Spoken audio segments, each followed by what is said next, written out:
고맙습니다. 오늘이 벌써 8월 두 번째 주일입니다. 내일이 8월 15일 광복절이고 내일이 말복이더군요. 그래서 이제 더위도 한풀 꺾인 것 같고 그래서 참 감사하고 그러나 이제 청년부 수련회가 이번 주에 또 마지막 남아있기 때문에 우리가 아직 긴장을 놓을 수는 없고 기도하고 관심 갖고 그렇게 지켜봐 주시기를 바랍니다. 오늘 이렇게 뵈니까 아주 오래간만에 나온 식구들도 있어서 감사합니다. 그동안 잘 계셔서 고맙고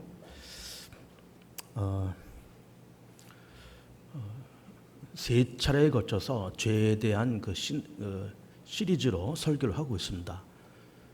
지지난주에는 죄란 무엇인가 이제 그렇게 설교를 했고, 지난주에는 우리는 왜 죄를 이기지 못할까, 그리고 오늘은 그러면 그 죄를 어떻게 처리할 것인가, 이렇게 시리즈로 설교하면서 오늘의 죄에 대해서 마무리를 지으려고 그럽니다. 그동안 진행되어 왔던 설교를 요약하면 이렇게 됩니다. 우리는 죄가 뭐냐라고 그럴 때 우선은 우리는 하나님에 대한 막연한 오해가 있다 그랬습니다. 거기서부터 죄가 출발한다 그랬어요. 하나님은 인자하시고 자비하신 그런 하나님이신 것은 맞지만 그래도 하나님의 이름을 소홀히 만홀히 여길 수는 없다 하는 것을 말씀드리고, 할아버지가 손주를 이뻐하고 이렇게 사랑하는 것은 맞지만 그렇다 그래서 손주가 할아버지의 수염을 잡고 흔들면은 안 된다 이런 말씀을 드렸어요. 그리고 하나님은 용서하실 때 7번씩 70번이라도 용서하시는 그 하나님이신 것은 맞지만 그렇다 그래서 우리가 끊임없이 죄를 반복하고 그렇게 하는 것은 온당치가 못하다, 그렇게 말씀을 드렸고, 또 하나님은 모든 사람들이 다 구원받고 진리를 아는 데 이르기를 원하시고 가급적이면 많은 사람들이 천국에 들어오기를 원하시는 그런 하나님이시지만은 참 미안한 얘기지만 아무나 다 구원받는 것이 아니다, 그런 말씀 드렸습니다. 덜렁덜렁 나 하나님 나라로 들어갈래요, 나 천국 들어갈래요 해서 다 받아주는 세상은 아니라 했습니다. 진실로 하나님 앞에 회개하고 예수 그리스도를 믿고 영접해서 거듭난 사람들이 하나님 나라에 들어가는 것이지 아무런 준비도 없고 아무런 믿음도 없이 덜렁덜렁 들어가는 하나님의 나라는 아니다, 그런 말씀 드렸습니다. 그러면서 동시에 어떤 죄가 가장 큰 죄일까, 뭐 이런 죄 저런 죄가 다 있겠지만 어떤 죄가 가장 큰 죄일까라고 할 때 구약의 잣대로 본다 그러면 우상 숭배고 신약의 잣대로 본다 그러면 성령을 회방하는 죄가 가장 큰 죄겠다, 이런 말씀을 드렸어요. 우상을 숭배한다고 하는 것은 단지 나무 조각, 돌 조각을 섬기는 그런 간단한 얘기가 아니라 했습니다. 간단한 얘기가 아니고 하나님과 단절하고 그리고 내가 원하는 것을 쫓아가면서 뭐 거기까지도 참 아픈 그런 죄지만 그러나 돌이켜서 하나님의 뒤통수를 치는 일까지 하는 이것이 우상 숭배다, 이런 말씀을 드렸습니다. 이것이 인간 세계 안에서 똑같이 일어난다 그랬습니다. 사랑하는 사람이고 내 친구고 동업자고 동기고 일평생 같이 갈 사람인 줄 알았는데 어느 날 등을 지고 배신하고, 거기까지도 참 가슴 아픈 사건이지만 뒤돌아서서 뒤통수를 치는 그런 일들이 우리가 사는 인간 세계 안에서 똑같이 일어난다라는 말씀을 드렸습니다. 하나님의 뒤통수를 친다고 하는 것이 좀 경망스러운 말씀이지만 그냥 여러분 듣기 이해하기 좋게 하기 위해서 그렇게 말씀드렸습니다. 근데 그런 일이 정말 있었을까라고 말씀하실 텐데 그런 일이 정말 있었습니다. 이스라엘 나라가 이제 남과 북으로 갈라지고 나서 남쪽 나라가 유다잖아요. 그 유다 나라에서 586년 바벨론 침략을 받고 함락되어 그때 스가랴라는 제사장이, 그 스가랴라는 이름이 동명이인이 많습니다. 그 선지자 스가랴도 있고 제사장 스가랴도 있어요. 그 스가랴 제사장이 그렇게 하나님 앞에 회개할 것을 촉구합니다. 바벨론이 쳐들어올 것을 경고하고 우리가 하나님께 나아가서 회개된다, 우상을 버려야 된다, 우리가 말씀과 율법을 다시 지켜야 된다, 우리가 그렇지 않으면 바벨론 침략을 받는다 라는 거를 얘기했을 때 그 스가랴 제사장을 성전 마당에서 히브리 사람들이 돌로 쳐서 죽였어요. 역사적인 사건인 겁니다. 그런 일이 실제로 있어요. 이런 일들이 그렇게 있어 왔고 우리가 사는 이 인간 세계 안에서 똑같이 있는 일이다라고 말씀을 드렸습니다. 신약의 잣대로 넘어온다 그러면 성령을 회방하는 죄가 가장 큰 죄겠다 말씀을 드렸습니다.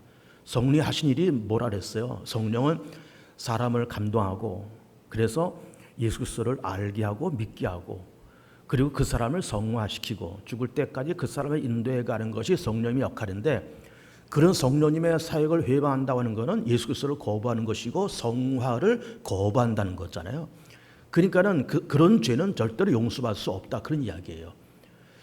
그런 죄가 있다고 말씀을 드리고 그러면서 우리가 이렇게 세상을 살아오면서 마땅히 자연히 당연히 그렇게 해야 될 거를 안 하거나 못하는 것이 죄다 이런 말씀을 쭉 드렸습니다.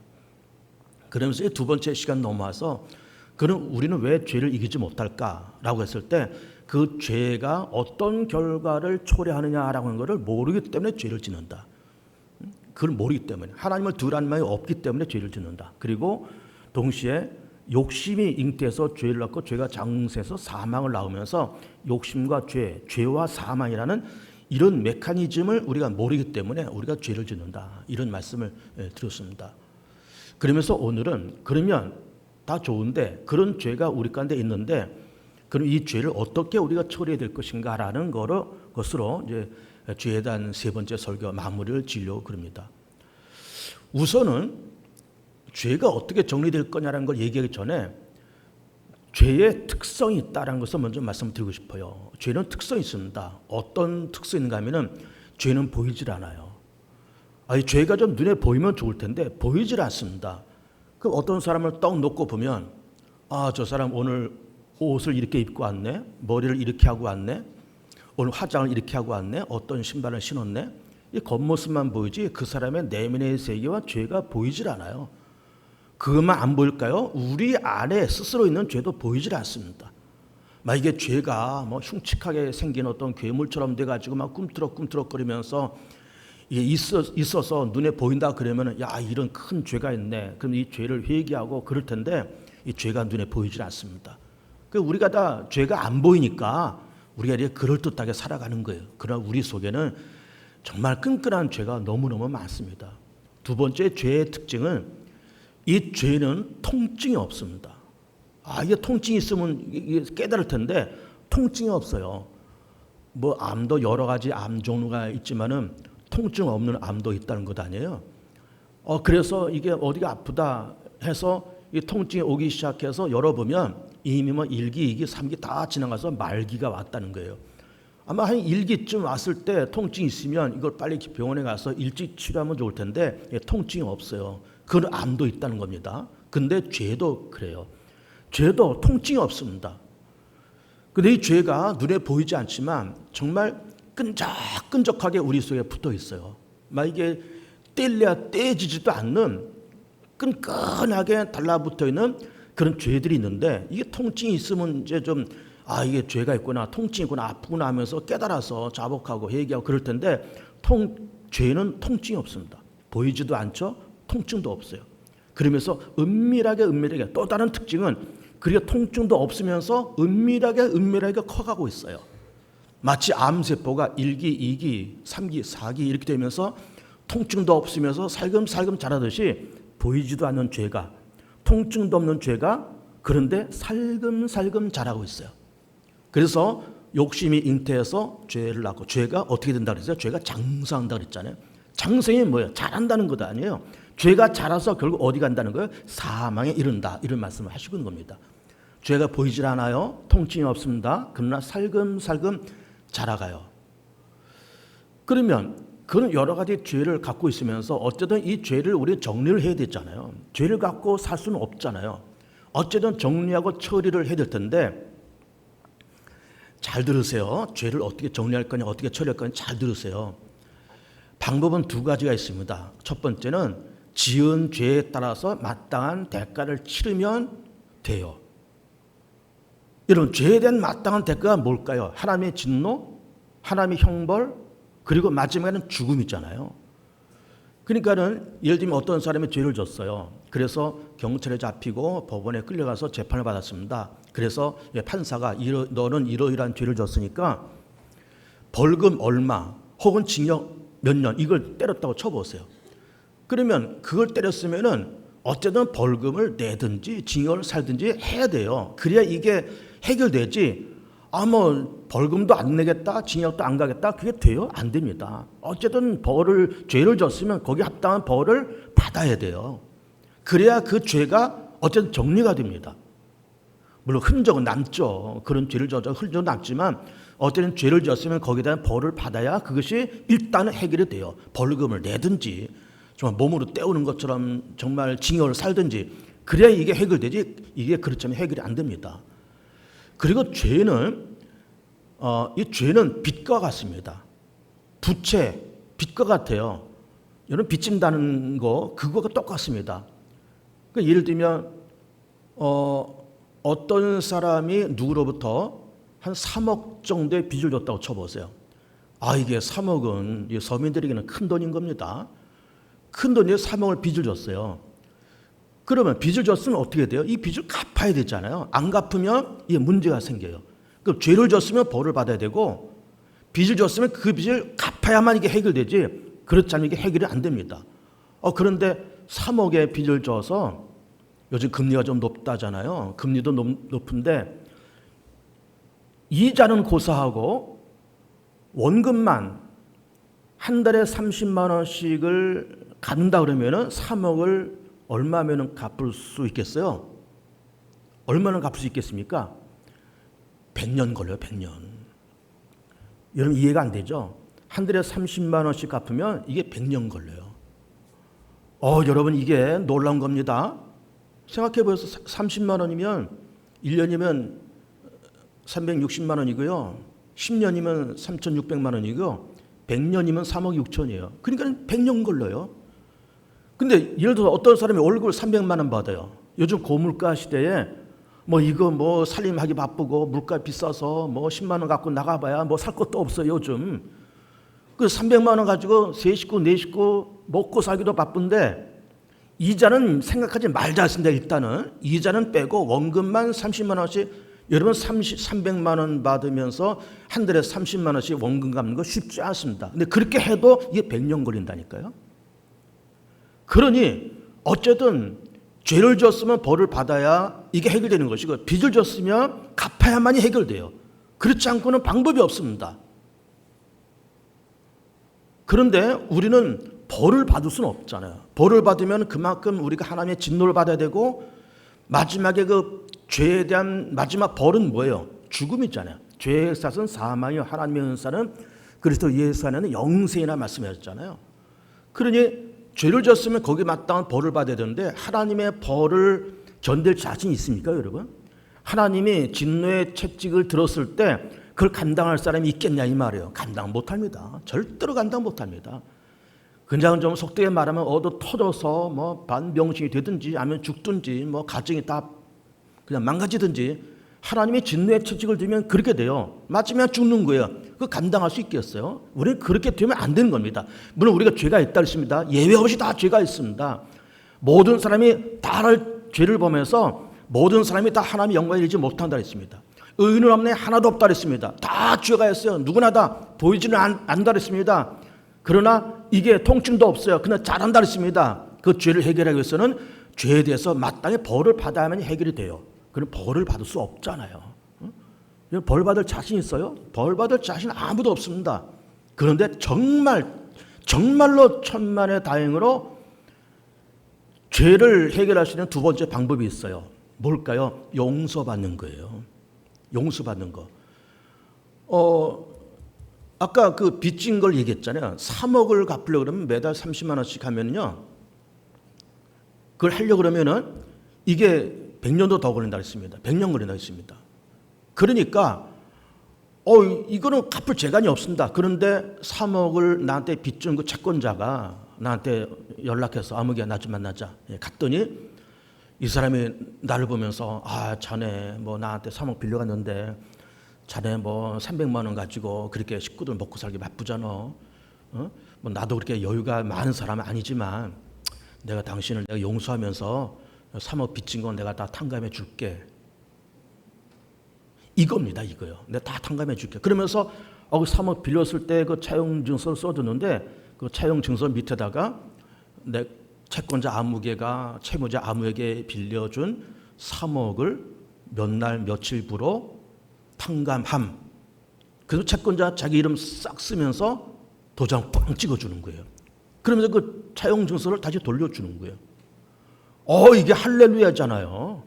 세상에 이걸 100년 걸려 갚으시는 그 돈을, 이자는 못 싸고 원금만 갚아도 100년 가까이 걸린 그 돈을 그 3억을 탕감을 받았으니 이거 정말 할렐루야잖아요. 그러니까 빚도 갚든지 아니면 탕감받든지 두 가지 방법밖에 없는 겁니다. 죄도 그 죄에 대해서 벌을 받든지 아니면 용서받든지. 그러니까는 빚을 탕감받는 거나 죄가 용서된 거나 같은 의미잖아요. 용서받든지. 여러분 죄에 대해서 벌을 받으실래요? 용서를 받으실래요? 용서받길 축복해요. 용서받으셔야 됩니다. 그런데 문제는 용서받기 위해서는 두 가지 작업이 필요해요. 무슨 작업이 필요한가 제가 말씀드릴게요. 첫째는 우리가 하나님 앞에 가서 이실직고를 해야 됩니다. 잘못했습니다. 내가 이런 죄가 있습니다. 내가 보이지도 않고 통증도 없었는데 어느 날 바라보니 성령님이 내 마음을 감동하셔서 어느 날 내가 바라보니 이러이러한 죄가 있었습니다. 내가 하나님 앞에 이러이러한 죄를 저질렀습니다. 이런 잘못을 했습니다. 라고 용서를 구하는 거예요. 이실직고 해야 됩니다. 그 말씀이 우리가 아까 읽은 요한일서 마지막 절에 있어요. 거기에 뭐라고 기록되는가 하면은 만일 우리가 우리 죄를 자백하면 그는 미쁘시고 의로우사 우리 죄를 사하시며 우리를 모든 불의에서 깨끗하게 하실 것이요. 그러면 우리의 죄를 사하시고 깨끗하게 해준다고 약속하셨는데 그 전제의 조건이 뭐라고 그랬어요? 너희가 죄를 자백하면, 이런 조건을 딱 거신 거예요. 죄를 자백해라. 그러면 내가 널 깨끗하게 하고 모든 불의에서 널 다 용서해 줄게. 이건 겁니다. 용서 좋은데 용서할 수 있는 하나님이신데 그 이전에 뭐가 필요하다고요? 하나님 앞에 가서 우리의 죄를 자백하는 작업이 필요하더라 그 말이에요. 자백하는 작업이. 이게 전제 조건이 돼야 돼요. 참 이게 적절한 이해가 들린지 모르겠지만 한번 용서하시고 여러분 들어보세요. 제가 경험한 거예요. 어떤 후배 한 사람이 저한테 상당히 무례한 언사를 여러 번 한 적이 있어요. 아주 무례한 언사를. 그래서 그 사람하고 관계가 좀 소원해졌습니다. 그 사람은 나 후배고 나는 선배예요. 그런데 그 사람이 어떤 중요한 일을 맡아야 될 그런 기회가 왔습니다. 그 사람이 그런 일을 맡으면 충분히 해낼 만한 능력도 있어요. 저도 잘 압니다. 충분한 능력이 있습니다. 그런데 그 사람의 그런 일을 맡기 위해서는 마지막 동의를 받아야 되는데 마지막 동의를 받아내야 될 사람이 저였던 거예요. 내가 마지막으로 동의해야 그 사람이 그 일을 맡게 되어 있습니다. 그런데 그런 중요한 일을 저 사람이 맡아서 한다 그러면, 물론 맡아서 한다 그러면 할 수는 있겠지만 나한테 저렇게 무리하게 한두 번도 아니고 여러 차례 나에게 무리한 언사를 한 저 사람에게 이런 일을 과연 맡겨도 될까? 저도 사실은 굉장히 고민이 됐었습니다. 갈등도 되고. 그러면서 혼자 생각하기를 저 사람이 그렇게 그런 언사를 많이 했으니 언젠가 나한테 찾아와서 선배님 이렇게 이만저만해서 내가 참 얼마 전부터 선배님에게 참 무리한 언사를 많이 했습니다. 그냥 용서해 주시고 덮어주시고 내가 그 일을 할 수 있도록 기회를 주시면 내가 하여튼 잘 해보겠습니다. 라고, 그러니까 내 앞에 와서 용서를 구하면 내가 그거를 용서 못할 이유가 뭐가 있겠어요. 물론 그동안 사람 마음고생을 많이 했지만 그래 후배 그러지 뭐 그 일 맡아. 그렇게 할 의향이 충분히 있었습니다.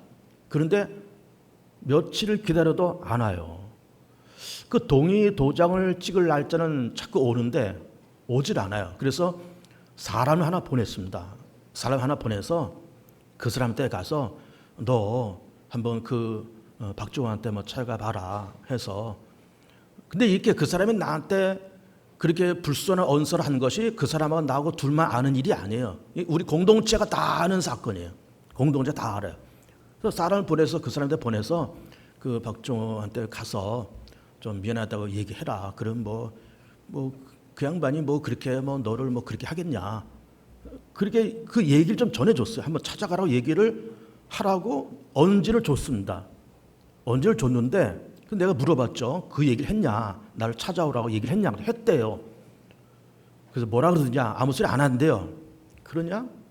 그래서 며칠 더 기다렸습니다. 그런데도 연락이 없어요. 전화가 한 통 없습니다.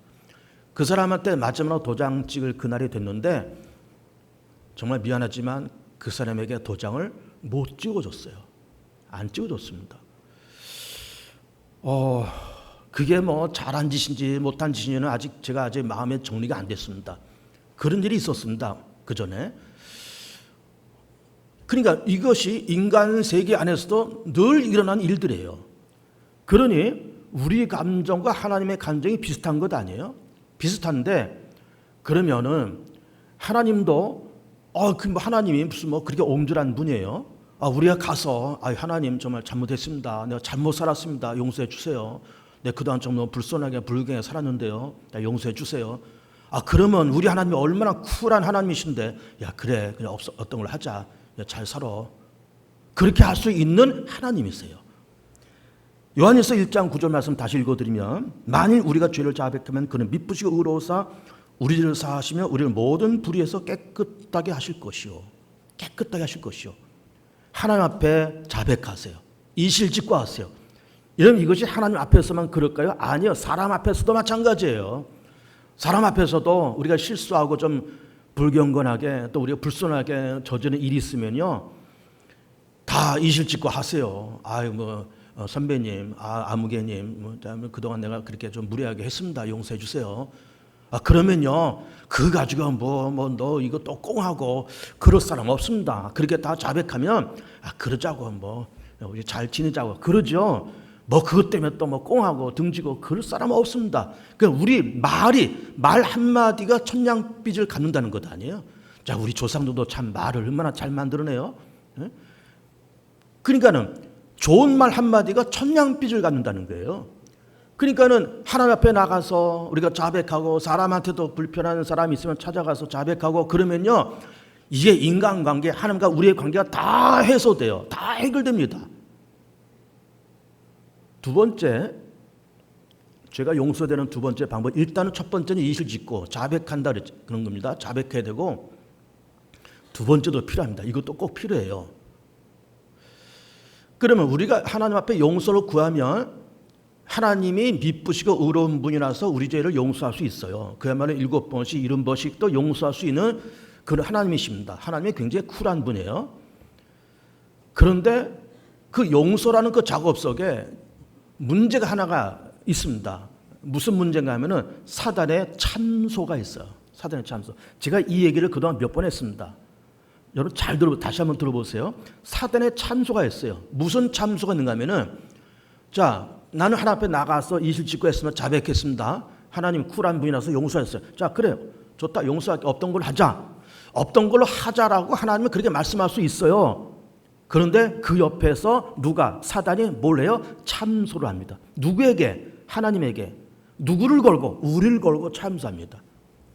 하나님, 그 박정호라는 인간이 얼마나 이러한 놈인데요. 그 왜 용서해요?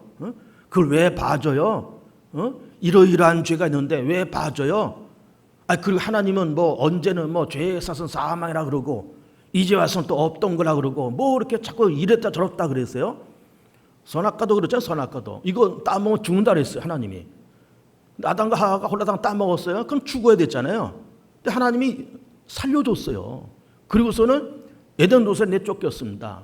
사단이 아마 아담과 하와가 그 선악과를 따먹고 하나님 앞에 가서 이실직고하고 죄를 자백했다고 쳐보았어요. 저 하나님 미안합니다. 내가 그걸 따먹지 말라 그랬었는데 좀 우리가 깜빡 실수하고 그걸 하나님 말씀을 우리가 깜빡 잊어서 이걸 따먹었습니다. 용서해 주세요. 우리가 한번 용서해 주시면 우리 절대로 이게 안 떠먹고 우리가 잘 살 테니까 하나님 우리가 찬양하고 경배하고 예배드리고 다 그렇게 할 테니까는 용서해주고 없던 걸 해주세요. 그러면 하나님이 없던 걸로 하자라고 말씀할 수 있는 하나님이신 것이 맞아요. 근데 뭐가 문제라고요? 사단의 참수가 문제예요. 사단의 그 옆에서 아니 하나님 언제는 뭐 먹으면 죽다 그러고 이제는 또 뭐 없던 걸로 한다 그러고 또 우리도 마찬가지. 우리가 자백하면 저는 믿부시고 의로와서 우리 죄를 사하시고 모든 불의에서 깨끗하게 하신다 그랬습니다. 자백하고 우리가 회개하면은 우리 죄를 자백하고 이슬 짓고 하면 하나님이 없던 걸로 할 수 있어요. 근데 뭐가 문제라고요? 사단의 참수가 들어있습니다. 하나님, 아니 뭐 용서하는 거는 당신 마음이겠지만 아니 하나님 당신께서 뭐라고 말씀했어요? 죄에 있어서 사망이라 그랬잖아요. 모든 사람이 다 죄를 범하면 하나님 당신의 영광에 이르지 못한다면서요. 그렇게 말씀해 놓고 이제 와서 또 뭐 저 사람이 와서 뭐 용서해달라는 것도 없던 걸로 하고 뭐 그러십니까? 라는 사단의 참수가 있습니다. 여러분이 참수란 말은 우리의 세상에 잘 쓰지 않는 말이지만 성경에는 그전에 우리가 봤던 개역성에서는 참수란 말이 굉장히 많이 나와요. 그리고 이제 개정판 성경에서도 참수란 단어가 여기저기 또 드문드문 나와요. 그리고 참수란 말 우리가 이해하고 넘어가야 됩니다. 왜? 성경에 나오는 단어니까. 참수는 뭐예요? 고자질한다, 일러 바친다, 고소한다. 누가 해요? 사단이. 누구에게? 하나님에게. 누구를 걸고? 우리를 걸고. 뭘 참수한다는 걸까요? 이 사람이 이런 허물 있고 저런 죄가 있으니까는 용서하는 건 하나님 마음이겠지만 죄의 삭은 사망이라면서요. 이 사람 죽이세요 하면서 자꾸 고자질하고 고소하고 일러바쳐요. 이게 문제거리입니다. 그런데 하나님이 참수하는 그 사단을 염두에 두시면서 기가 막힌 장치를 만들어 놓으셨잖아요. 그 장치가 뭐예요? 구약에서는 제사예요. 그럼 제사는 양과 염소가 죽어요. 피 흘리면서 죽어요. 사단이 참수합니다. 하나님 이 사람은 이런 죄가 있어 죽어야 되는데 왜 안 죽입니까? 그러면은 하나님이 그렇게 말씀하신 거예요. 사단아, 네가 나한테 그렇게 참수하는 것이 맞기는 맞지만 이 사람이 죄가 있어 죽어 마땅한 죄가 있는 건 맞지만 이 사람 대신 양이 죽었어. 이 사람 죄값을 대신 담당하고 소가 죽었어. 제사에서 가장 중요한 단어는 대신이다. 대신. 나 대신 짐승이 죽어요. 그러니 사단 네가 말을 하는 거 너 일단 맞긴 맞지만 이 사람 대신에 소가 죽었어. 그러니까 더 이상 말하지 말어. 그래서 사단의 입을 딱 막으신 거예요. 신약에 넘어와서 예수님께서 이 땅에 오십니다. 오늘 아까 우리가 말씀 봤잖아요. 요한일서 3장 5절. 그가 우리 죄를 없애려고 나타나신 것. 그것을 너희가 안 하니 그에게는 죄가 없느니라. 죄 없으시 하나님의 아들이 이 땅에 오셔서 뭘 하려고요? 우리 죄를 없애려고 오셨다는 거예요. 그럼 예수님께서 이 땅에 오셔서 십자가에서 그렇게 죽으세요. 죄가 없는데 십자가에 그렇게 죽으세요. 누구 때문에? 우리 때문에. 누구의 죄를 대신해서 우리를 대신해서. 역시 과거의 구약시대 때 제사도 대신한 단어가 중요하고 예수님의 십자가 사건도 대신한 단어가 중요합니다. 나 대신 예수님이 십자가에서 죽으셨어요. 나 대신 죄값을 치르셨어요. 사단이 참수하잖아요. 하나님이 그렇게 말씀하십니다. 이 사람이 죄를 져서 죽어 마땅한 건 맞고 네가 참수하는 것이 일단 맞기는 맞지만 이 사람 대신에 내 아들 예수가 십자가에서 죽었다. 죄값 다 치렀어. 그래 너 사단 더 이상 이러쿵저러쿵 말하지 말어. 이게 하나님의 기가 막힌 방법인 겁니다. 구약에서는 제사, 신약에서는 예수 십자가. 그래서 그 참수라고 하는 말이 끊임없이 하나님의 참수하는 그 자가 그 사단이 쫓겨날 때가 있다는 거죠. 그것이 요한계시록 12장 10절에 나와 있어요. 한번 그 말씀 띄워볼까요? 이겁니다. 내가 또 들으니 하늘에서 큰 음성이 있어 이르되 이제 우리 하나님의 구원과 능력과 나라와 또 그의 그리스도의 권세가 나타났으니 우리 형제들을 참수하던 자, 뭐 하던 자? 우리 형제들 참수하던 자, 곧 우리 하나님 앞에서 밤낮 참수하던 자가 쫓겨났고 하나님 앞에서 밤낮 참수한다는 거예요. 누가? 사단이. 그 사단이 어떻게 된다는 건 마지막에는 쫓겨난다는 거예요. 마지막에는. 사단이 끊임없이 참수한다는 겁니다. 마지막에는 쫓겨난다는 겁니다. 그러니까 죄를 정리하는 방법은 두 가지가 있다 말씀드린 겁니다. 첫째는 그 죄 때문에 벌을 받든지. 근데 우리가 벌 받을 자신이 없다 그랬습니다. 벌 받을 자신이 없고 또 그렇게 돼서도 안 되고 용서받아야 되는데 용서는 두 가지가 필요하다. 첫째는 하나님 앞에 가서 이실직고하고 우리의 죄를 자복하고 자백하고 그리고 나를 대신해서 십자가에서 그렇게 내 죄 때문에 십자가에서 죽으신 그리고 부활하신 예수 그리스도를 내가 믿고 영접하고, 그러니까 하나님 앞에 나아갈 때 내 죄를 없애려고 내 죄를 정리하고 하나님 앞에 나아갈 때 일단은 이실직고를 하고, 그리고 예수의 십자가의 보혈을 앞장세워 하나님 앞에 나아갈 때 사단은 참수할지라도 내쫓김 당하고, 우리가 그 앞에 나아갈 때 하나님이 우리를 어떻게 하신다고요? 용서하시고 그야말로 흰눈같이 양털같이 깨끗하게 씻으시고 우리를 거듭나게 하시고 하나님 나라의 백성 삼으시고 그 하나님의 나라에서 영원토록 살게끔 영접해 주시더라 라고 하는 겁니다. 영접해 주시더라 라고 하는 거예요.